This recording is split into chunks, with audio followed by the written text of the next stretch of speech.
Bon, avant tout, merci beaucoup pour ces magnifiques prestations, parce que je crois que le jury à l'unanimité a fait savoir qu'il était particulièrement impressionné à la fois par le contenu et puis les efforts de forme de chacun, par les références, les capacités stylistiques, et puis ceux qui sont par ailleurs professeurs d'université ont de quoi comparer avec leur classe.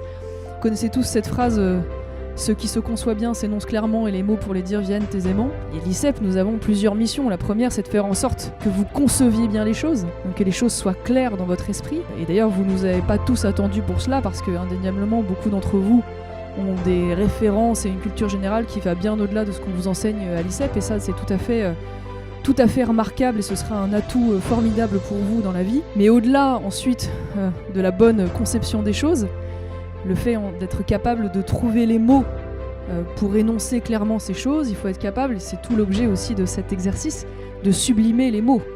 Et que ces mots deviennent des munitions qui frappent en plein cœur, qui frappent l'intelligence, qui frappent l'âme de ceux qui vous écoutent. Je vais vous donner, dans l'ordre, le résultat obtenu à l'unanimité du jury. À la 3e place, Dominique. À la 2e place du podium, Jeanne, le grand gagnant de cette première édition du concours d'éloquence de l'ICEP, Emeric, bravo à lui.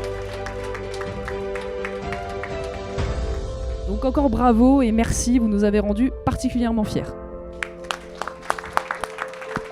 Bonjour, je m'appelle Santiago Mucio, je suis avocat et je dirige aussi la filiale espagnole de l'ICEP.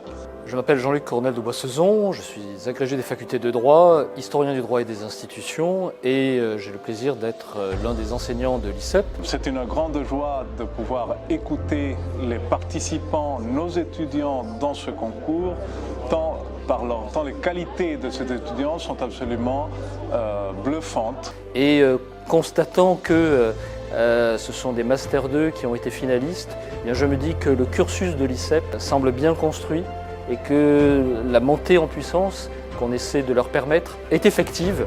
Je suis donc d'autant plus fier et reconnaissant de travailler pour cette école.